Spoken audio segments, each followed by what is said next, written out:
What's going on, everyone? Welcome back. Today, we're going to be talking our Week 4 fantasy football wide receiver starts and sits for every single matchup, so make sure to tune in. If you enjoy, hit that like button, subscribe, give us a follow on Twitter at AllDayPigskin to continue interacting with us there. Let us hear in the comment section, do you agree, disagree, along with any other quick questions you guys might have. We'll do our best to answer them all. But with that being said, let's get right into it. Before getting into our breakdown, I want to highlight the sponsor of today's video, OddsJam. OddsJam continues to be the place that I use for all of my sports betting research, from the NFL, NBA, MLB, to daily fantasy and everything in between. But don't just take my word for it. Let me show you firsthand all the amazing tools OddsJam has to offer. Starting with their positive EV tool, which identifies situations where a single sportsbook has mispriced their line compared to the rest of the market. They're basically willing to pay a lot more so that you bet with them compared to the other sportsbook. At the end of the day, you're getting the best odds, essentially a mathematical edge and guaranteed money in the long run. But also available is OddsJam's arbitrage tool, which shows situations where the market is so mispriced that you can bet on both sides and guarantee a risk-free return. OddsJam's calculators show you exactly how much you have to bet on the over and under and what the respective guaranteed risk-free return would be. There's also OddsJam's Sportsbook tool, which consolidates all available market info, over 200 sportsbooks, and provides updates in real time and allows you to see line movement. But my personal favorite is their Fantasy Optimizer tool, which is great for those using PrizePicks, Underdogs, or other daily fantasy sites, as you get to see discrepancies between all of these sportsbooks. Imagine, PrizePicks has a Patrick Mahomes line at 200.5 passing yards, and all other books like FanDuel and Underdog have this line at 230 passing yards. Well, getting the over 200.5 on PrizePicks would be an absolute steal. Guess what? OddsJam does that for you.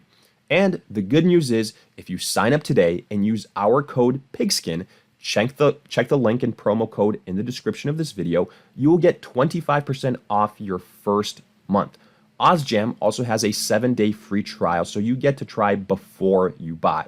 So don't waste any more time and sign up for OddsJam using our code PIGSKIN today. And we kick off Week 4 on Thursday with the Lions at the Packers. Here, from a wide receiver perspective, look, Amon-Ra is the one that I trust the most from the Lions. Even though he's less than 100%, he is still lethal, still a top 10 wide receiver. Packers defense doesn't scare me all that much, and I think Amon-Ra is going to once again be the top target for the Lions, so feel good there. For the Packers, Christian Watson, expected to make his season debut, we'll see, but look, the Packers have taken the conservative approach with him, and I'm hoping it'll pay off here versus this Lions defense that, again, doesn't scare me all too much.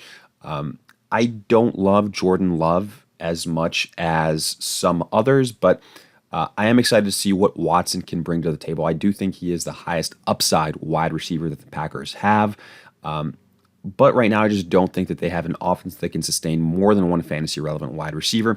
That's why I'm sitting Romeo Doubs, especially if Aaron Jones comes back as well. He's going to command a lot of pass-catching work out of that running back position. I think Watson is going to be kind of a boom or bust high upside wide receiver to play. And then for the Lions, I'm sitting the other guys in Josh Reynolds and Khalif Raymond. Last week was a perfect example. Amon-Ra is going to eat. Then it's going to either be Laporta or Gibbs, and the wide receivers afterwards are just going to be too inconsistent. For that reason, you are better off sitting them. Then Falcons at the Jaguars. I'm only interested in the Jaguar side of things here in Christian Kirk and Calvin Ridley. Calvin Ridley had a couple of bad drops this last week. I think he's going to bounce back, especially when you consider it's against his former team.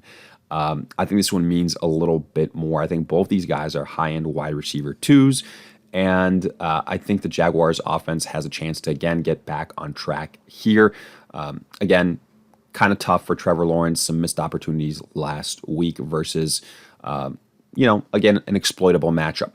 For the Falcons, I don't know how many more times we have to say this.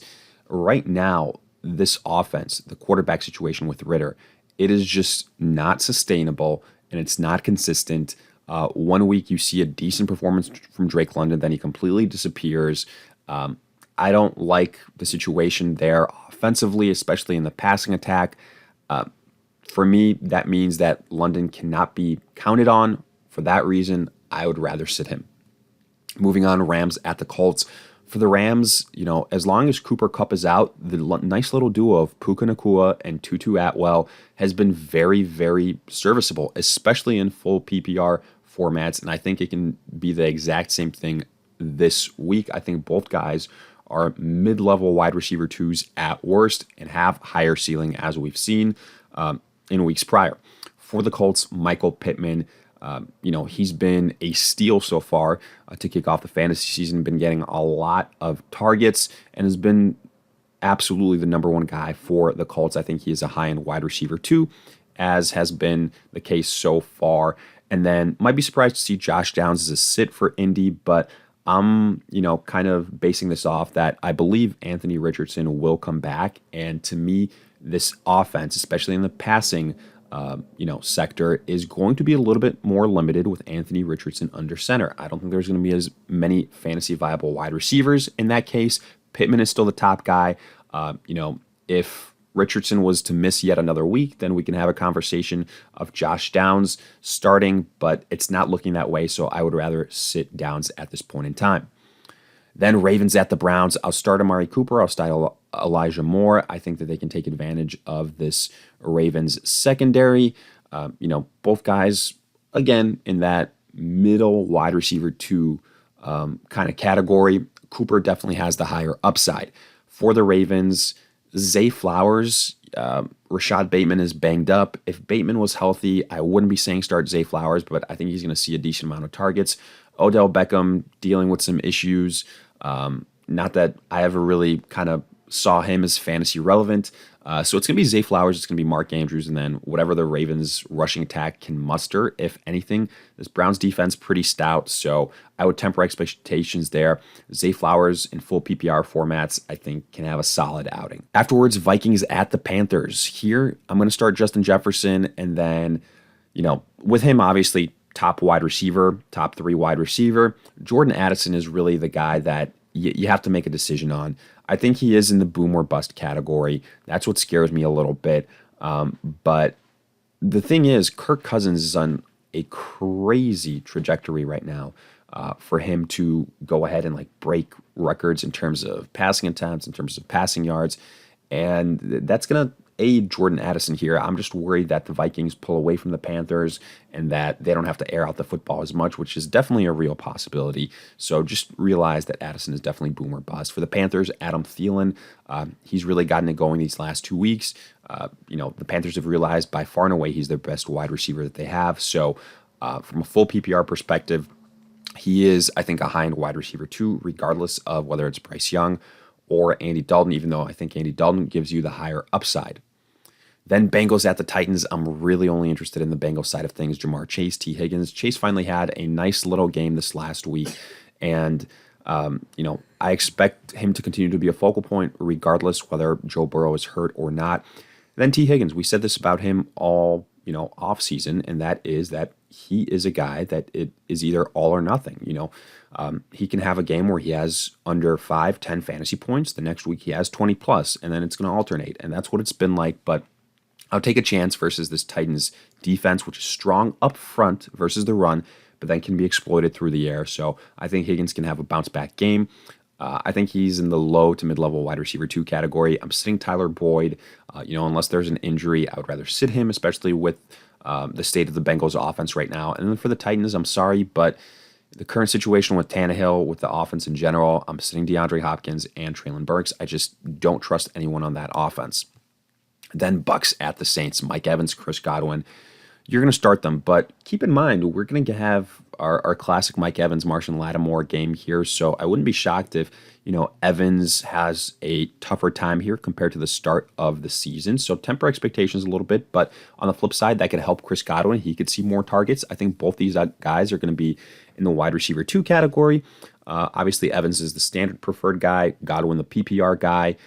and especially this week versus an opponent that knows the Buccaneers very well. Then for the Saints, Chris Olave, Michael Thomas. I love Olave. He's been a PPR stud. When the touchdowns come, he is going to be electric.